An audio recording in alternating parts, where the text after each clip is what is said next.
Halo pemirsa yang berhati mulia di seluruh Nusantara. Berbagi itu tidak akan membuat kita kekurangan, justru ia mengajarkan kita arti kekayaan yang sesungguhnya. Saya Fine dari CHAO menyapa. Salam bahagia, sehat, dan sukses selalu. Amin.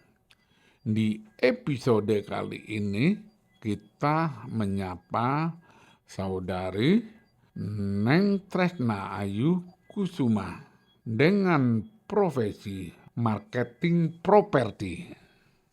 Halo. Mari mendengar ceritanya dan sedikit berbagi kebahagiaan. Tetaplah bersama Chow. Saat ini kita akan membahas 4 topik. 1. Ilmu fotokopi dan cetak biru pikiran sadar. 2. Bahagia. 3. Sukses. 4. Cerita pengalaman narasumber.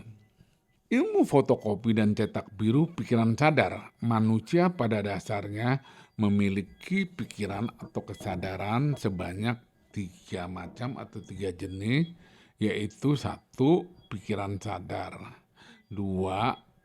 Pikiran intuisi atau pikiran jiwa. 3. Pikiran roh. Pikiran sadar, nah ini kita sadar ya, juga disebut pikiran fisik. Karena kita punya tubuh fisik, juga disebut pikiran otak karena kita punya otak. Juga disebut pikiran masuk akal karena ada fotokopi akal di dalam memori otak. Juga disebut pikiran masuk logika karena ada fotokopi logika di dalam memori otak. Kelimanya adalah sama atau sinonim. Pikiran sadar, cara bekerjanya adalah menggunakan 5 atau panca indera sebagai alat fotokopi. 1. Mata untuk melihat. 2. Telinga untuk mendengar. 3. Hidung untuk mencium. 4. Mulut dan lidah untuk mengecap, berbicara, dan merasa. Dan yang kelima adalah kulit untuk meraba dan merasa. Apabila seseorang menggunakan pikiran sadar, dapat juga disebut atau dikatakan biorobot atau robot hidup mesin fotokopi. Pertanyaannya sekarang, Ayu, apakah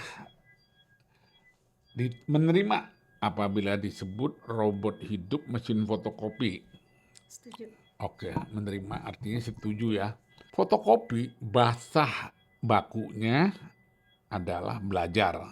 Jadi fotokopi itu sebenarnya belajar.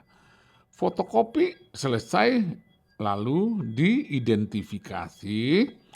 Diidentifikasi itu artinya diberi nama, diberi tanda atau simbol atau label, lalu dipilah-pilah menjadi 2 kelompok. Kelompok positif negatif, kelompok benar salah, kelompok baik buruk atau baik jelek yang disebut polaritas atau dualitas. Nah, setelah itu dicetak biru ke dalam memori otak dan jiwa.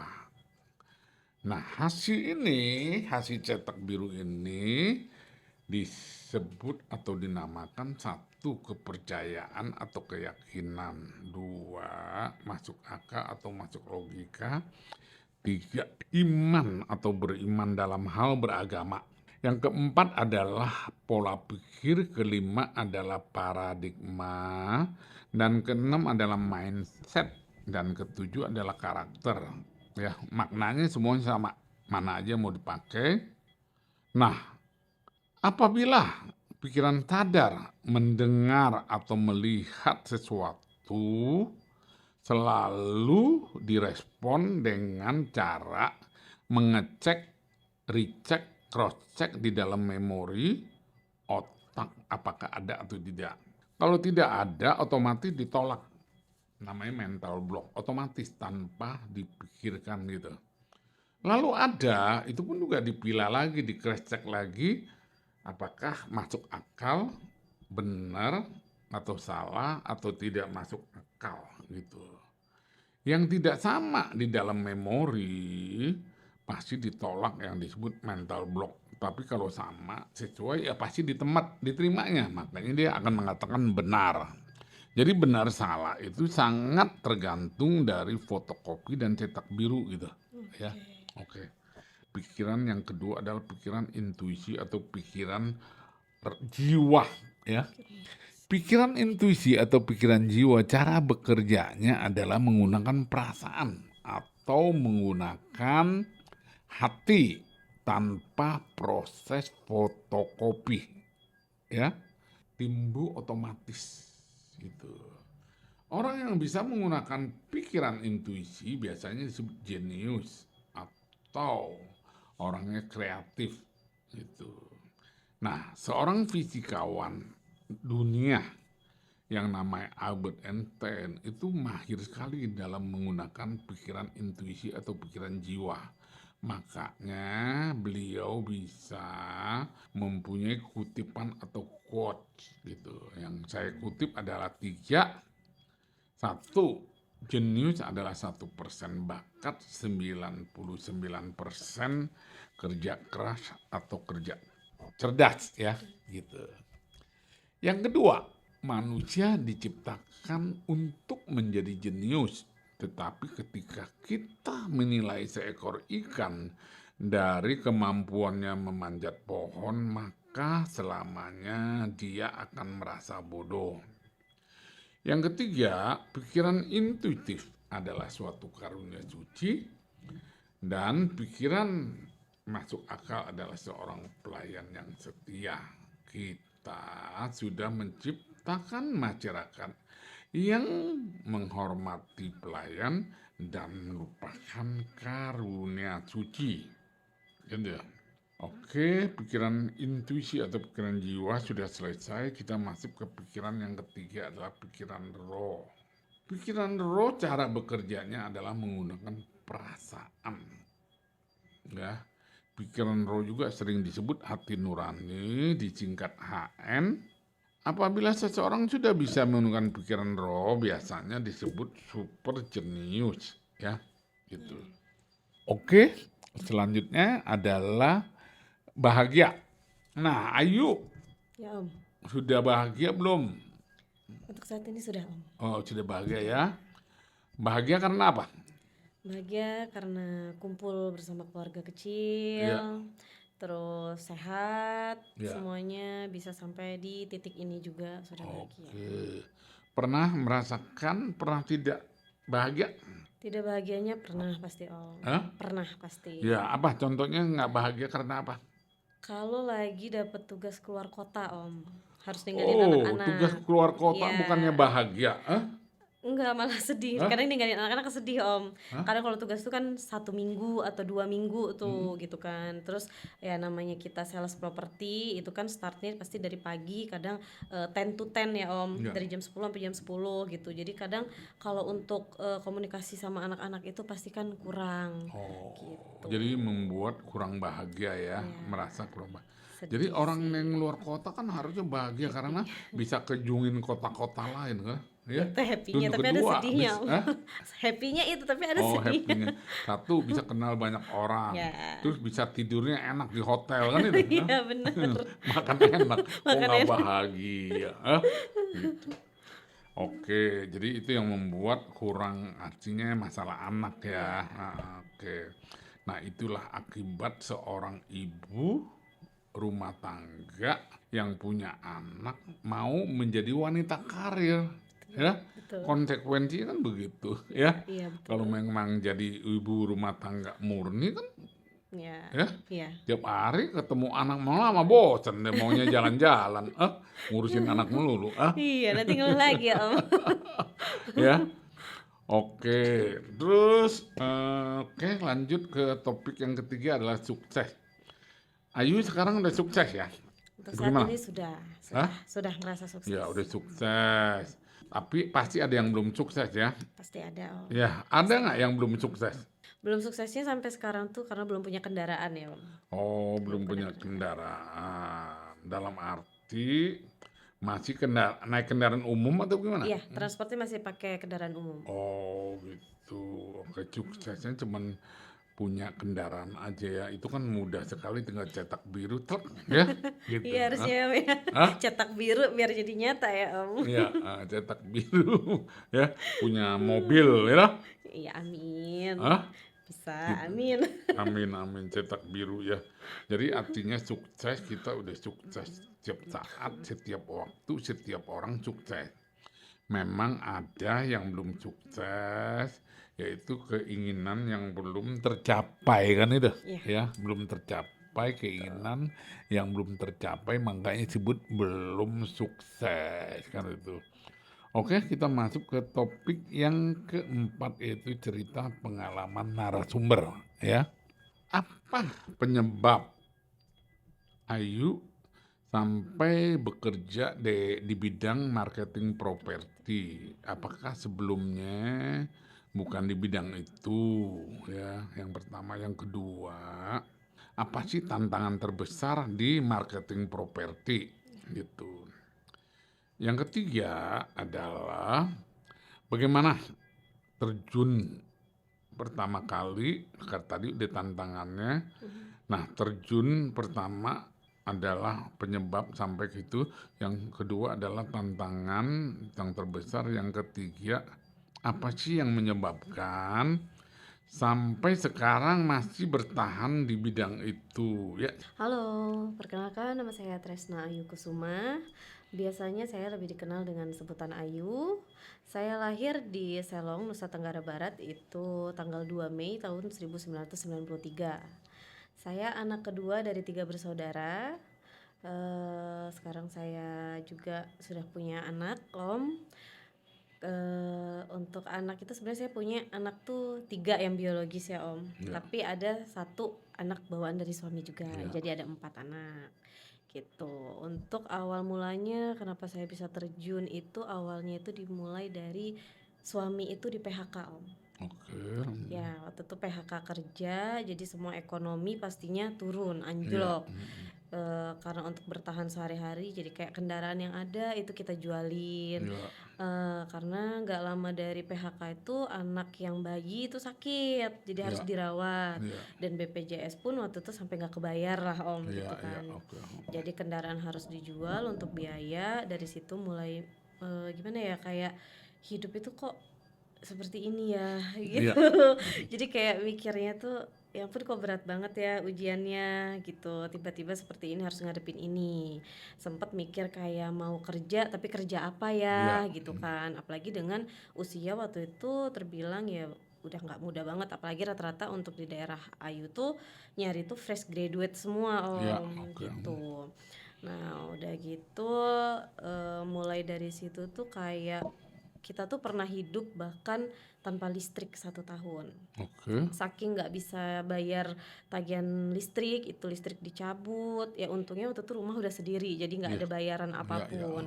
Tapi listrik nggak ada, air nggak ada, terus anak-anak juga harus sekolah itu nempuh perjalanan yang jauh dengan jalan kaki. ya, Karena kegigihan mereka ya alhamdulillahnya ya Om gitu mau sekolah, tetap mau sekolah walaupun saya bilang udah di rumah dulu ya, aja gitu kan. Nanti kalau bundanya ada uang atau ayahnya ada uang baru sekolah. Nggak mau tapi mau sekolah ya sudah namanya mau sekolah. Walaupun ngelihatnya tuh aduh kok sedih banget gitu tapi ya, anak-anaknya semangat ya udah nggak boleh dipatahin kan Om. ya, Terus ngelihat yang bayi sampai nggak nyusu, ya, bahkan kayak ya sampai kayak air aja itu kita tuh dari belas kasih tetangga lah. ya, Alhamdulillahnya waktu itu masih ada tetangga yang baik ngasih kayak ayo nyambung listrik ke rumah saya ya, atau ini nampung air juga boleh nih di rumah ya, saya gitu. Oh ya udah kita nyambung.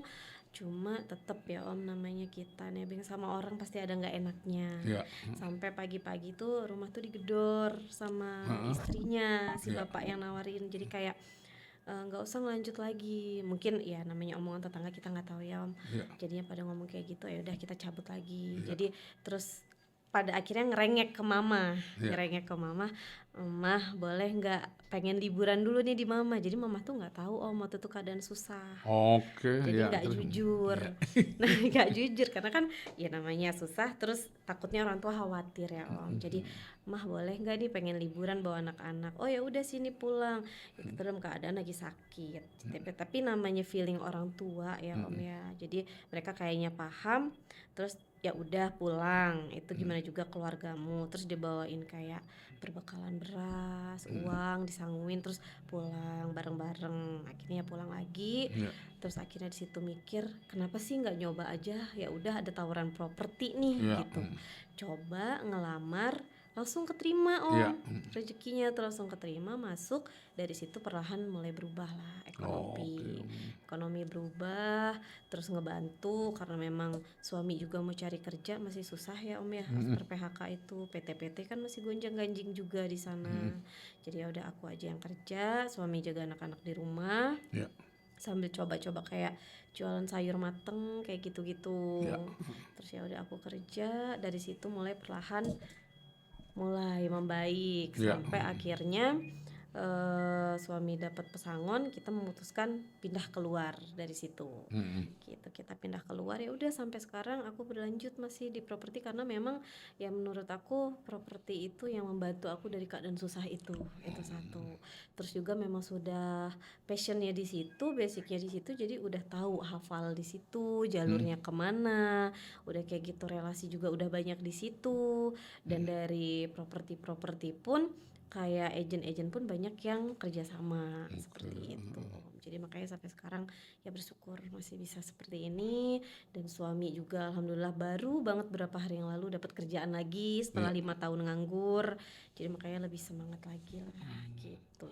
oke. Selama menjalankan di marketing properti ya, tantangan apa yang terbesar sebagai, marketing di dalam properti?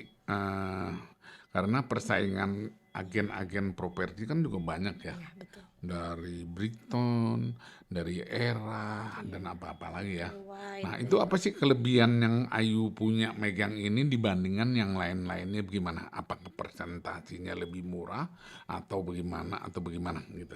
Pertama aku tuh ngejalin hubungan dulu antara dengan konsumen. Jadi membangun bondingnya dulu. Iya, Gimana caranya konsumen itu bisa trust dulu sama Ayu. Gimana caranya Ayu tuh meyakinkan bahwa yang dia pilih sama Ayu tuh ya udah yang terbaik dan sesuai. Jadi kita ikutin nih, ibu bapak butuhnya di budget berapa, iya, seperti apa, lokasinya mau di mana, iya. infoin aja. Nanti Ayu bantu nih, Ayu share. Nah, Oh, jadi ketika konsumen seperti itu langsung di-share mana aja nih produk-produknya, oh, project-projectnya sesuai atau enggak, terus hitungannya angsurannya atau harganya masuk atau enggak iya. gitu. Ketika misalnya dia sudah oke yang ini memutuskan, baru kita antar survei, deal di situ gitu Oh, Om. Jadi gitu. lebih ke bangun bondingnya dulu, biar dia nyaman dulu, Iya. percaya dulu, baru kita masukin di situ. Oh, gitu. Nah, dengan begitu pengalaman, eh, seberapa keberhasilan dari Ayu untuk melayani konsumen ya Ya.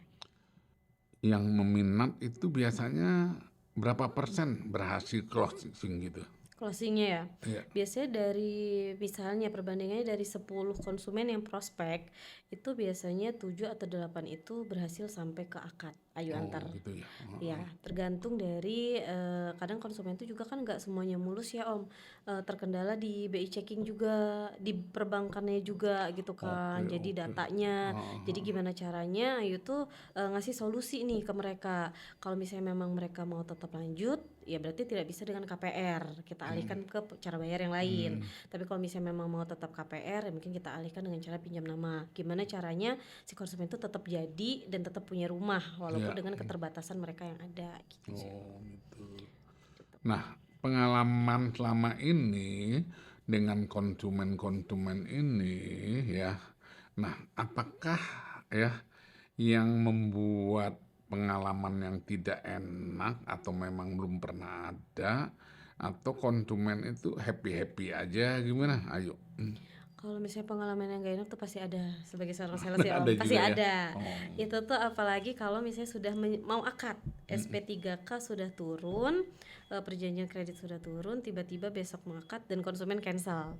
Bisa begitu juga? Bisa begitu Om. Jadi Ya. kalau di dunia sales tuh kita nggak bisa seneng yang kayak ketika udah closing nih, udah booking, itu kita nggak bisa seneng dulu Om. Perjalanannya masih panjang Oke banget. oke, Jadi kita ya harus baik, nunggu bener-bener sampai dia akad, dia beres. Nah itu baru kita sudah tenang. oke, Tapi kalau misalnya tiba-tiba kayak Mbak Ayu, kayaknya saya cancel deh. Nginget-nginget ini kok saya pengennya di Mandiri, tapi di ACC-nya mungkin di bank lain seperti itu kan. Nah jadi gak sesuai dengan bank yang mereka mau oke, pembiayaannya. Jadi maunya di cancel gimana caranya ya Ayu harus ngeyakinin lagi, harus ya, sabarin lagi, kita kasih penjelasan bahwa setiap pembiayaan itu dari bank manapun itu semuanya bagus. Tergantung balik lagi kan ke kebutuhan konsumennya. iya, Kalau misalnya terkait dengan angsuran yang mau lebih murah, kita hitung kembali aja lagi, pilih suku bunga yang lebih murah. iya Nah, iya, jadi ketika dia yakin, oh ya udah oke, tolong dibantu gitu, mmm, baru lanjut. Tapi oh, ada juga selain itu tuh kayak komplainan tuh pasti ada Om. Kadang kan nggak semua developer itu on time due date-nya oke. untuk serah terima, pasti Iya ada iya, oke, itu keterlambatan dia ya. dia dia dia bukan rahasia umum Iya. lagi ya. Nah itu jadi beberapa konsumen tuh pasti kayak, "Mbak ini gimana kok nggak sesuai, ini." Nah jadi kita jelasin lagi bahwa kan ada kayak apa ya, kompensasi per milnya tuh ada, nanti kita hitung lagi. Oh iya, jadi ya tenang lagi, tadinya marah-marah ya tenang lagi. Paling nggak enaknya pas dimarah-marah aja sih Om. Oke Pas oke. dimarah-marah itu aduh gitu. Oke, jadi untuk pekerjaan ya, marketing properti itu membutuhkan pengorbanan apa, pribadi apa yang harus dikorbankan sehingga atau biasa-biasa aja nggak ada yang berat gitu loh, bagaimana? Kalau untuk properti itu yang penting kita mau rajin follow up waktu sih ya Om. Oh waktu Waktu aja, kita di waktu, udah gitu kalau misalnya memang mau lebih jangkauannya lebih luas ya kita harus berani kayak AdSense, mmm?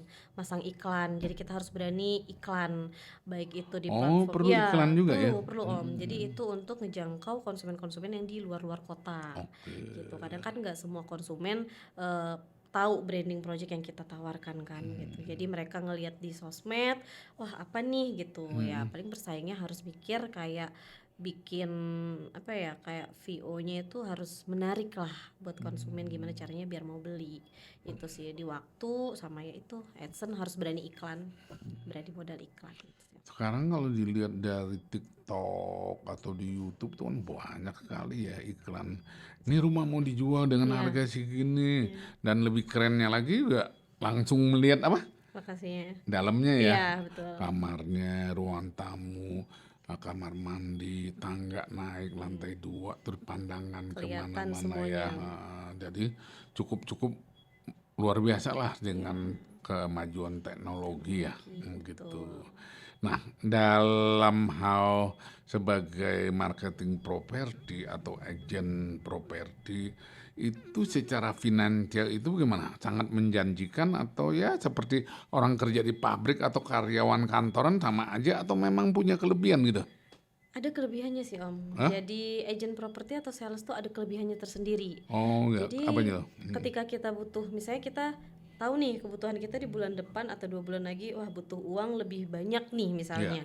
Ya gimana caranya berarti bulan itu kita harus closing yang banyak. Kita yang nentuin budget uang berapa yang mau kita targetkan gitu. Oh, gitu. Jadi semakin banyak kita closing, kita kejar prospek kan ya semakin banyak juga hasil yang kita terima. Karena kan sistemnya komisi ya Om ya. Ya, ya, oke. Sistemnya Jadi kita komisi. bisa kejar apa yang kita mau, Betul. di-push bisa kita peroleh gitu. Betul. Jadi kelebihan itu. Kalau untuk karyawan kan nggak bisa kan, tiap bulan terima itu, paling mengharapkan nggak naik gaji kan Iya, itu. Hah? Oh, jadi bonus ya. ya, Bonus. ya kalau misalnya dengan agen properti, kalau memang pas lagi bagusnya Betul. bisa untungnya berlipat-lipat gitu Betul, ya. betul. Tapi pas lagi sepinya, tapi sepi-sepinya kan tetap bagus aja kan ya, enggak juga Sesepi-sepinya pasti ada aja walaupun ada. nggak kayak biasanya, cuma memang pasti menurun. Misalnya contoh kondisi ekonomi secara global lah ya. Ya. Mungkin pada waktu zaman COVID mungkin susah ya. Banget Om, Ya. banget itu. Zaman COVID. Ikut Ya tapi jatuh itu ya Om. bukan bukan makanan atau Iya, lain, properti pun juga ya ikut sama, ikut kena juga ya. Oh, kena tapi yang ramai itu rumah sakit tuh ya kalau COVID. Ya, menghasilkan ya ya, iya kalau waktu betul, COVID kan yang ramai yang untung kan produksi obatan, iya produk vitamin, rumah sakit, produksi masker kan itu. betul, banyak Ya. yang butuh ya Om, Hah? banyak yang butuh, Iya gitu. Nah, tapi kalau untuk properti orang udah tiarap dulu beli ya. iya betul, itu pada Gitu. saving money semua sih Om. Lalu kalau dilihat dalam hal agen properti itu yang membuat bisa banyak pembeli itu harga daerah atau apa yang menentukan gitu? Kalau yang pertama pasti harga. Harga ya. Ya, harga Om.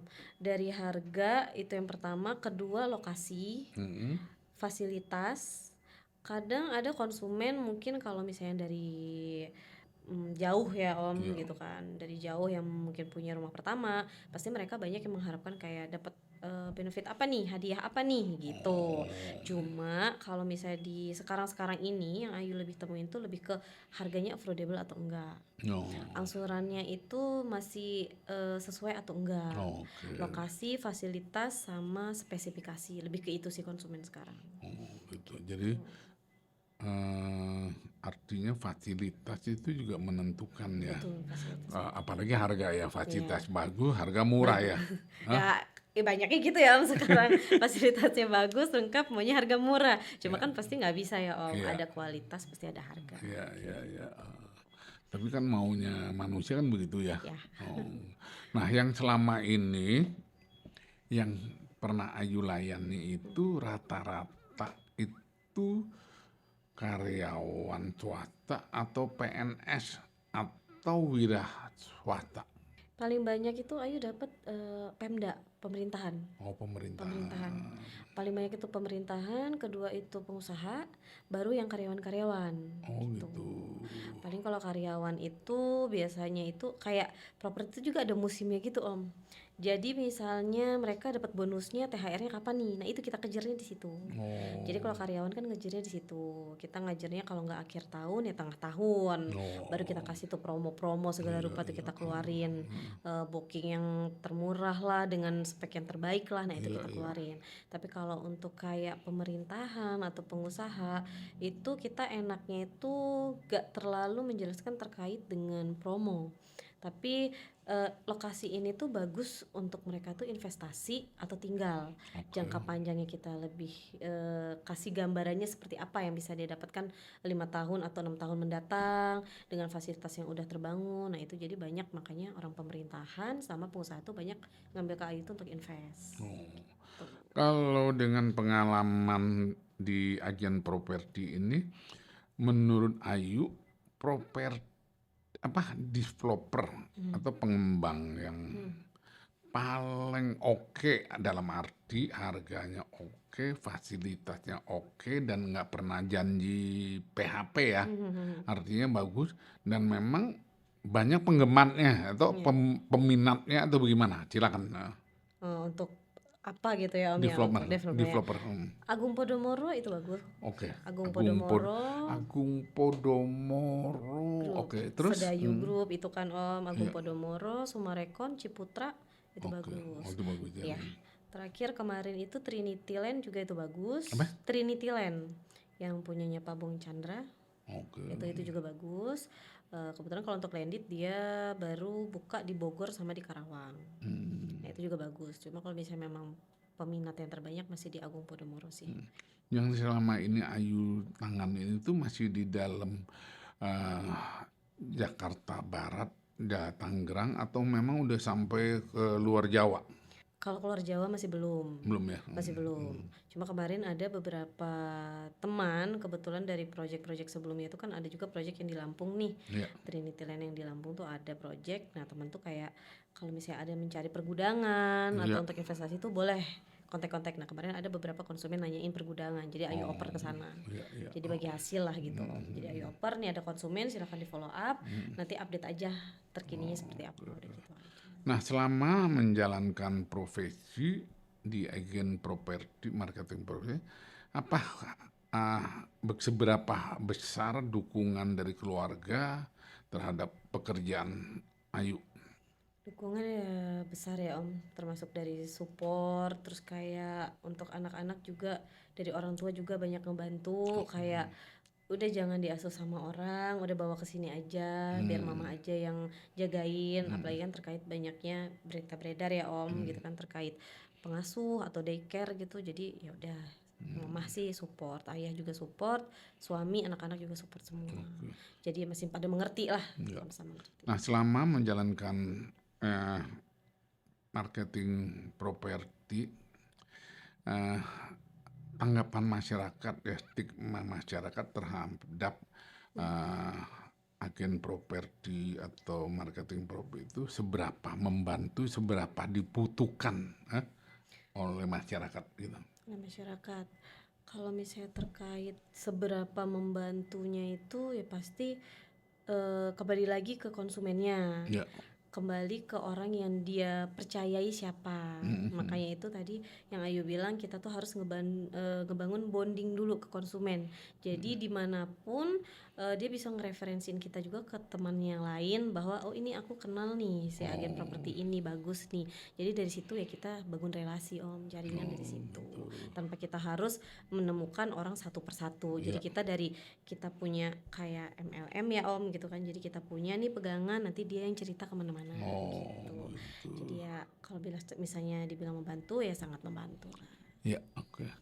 Nah, karena terbatas waktu, silakan Ayu mau menyampaikan kepada konsumen yang sudah kenal atau konsumen atau pemisah yang berhati mulia di Nusantara. Nah, apa pesan-pesan yang mau disampaikan? Misalnya konsumen bagaimana jangan sampai kecewa dan bagaimana kesulitan di dalam agen properti gitu ya. Silakan. Halo buat semuanya, untuk konsumen-konsumen Ayu yang sudah percaya dengan Ayu, terima kasih banyak. Untuk dukungan keluarga juga, itu terima kasih banyak. Nah, buat yang mau beli rumah khususnya, boleh datang ke agen in-house, itu juga yang terpercaya. Dari developer tersebut, pilih yang terpercaya menurut kalian semua. Jadi kalian bisa dibantu semaksimal mungkin sampai semuanya beres. Itu aja sih semuanya. Itu aja. Ya oke, terima kasih kepada Ayu telah bersedia menjadi narasumber Kena Ciao ya.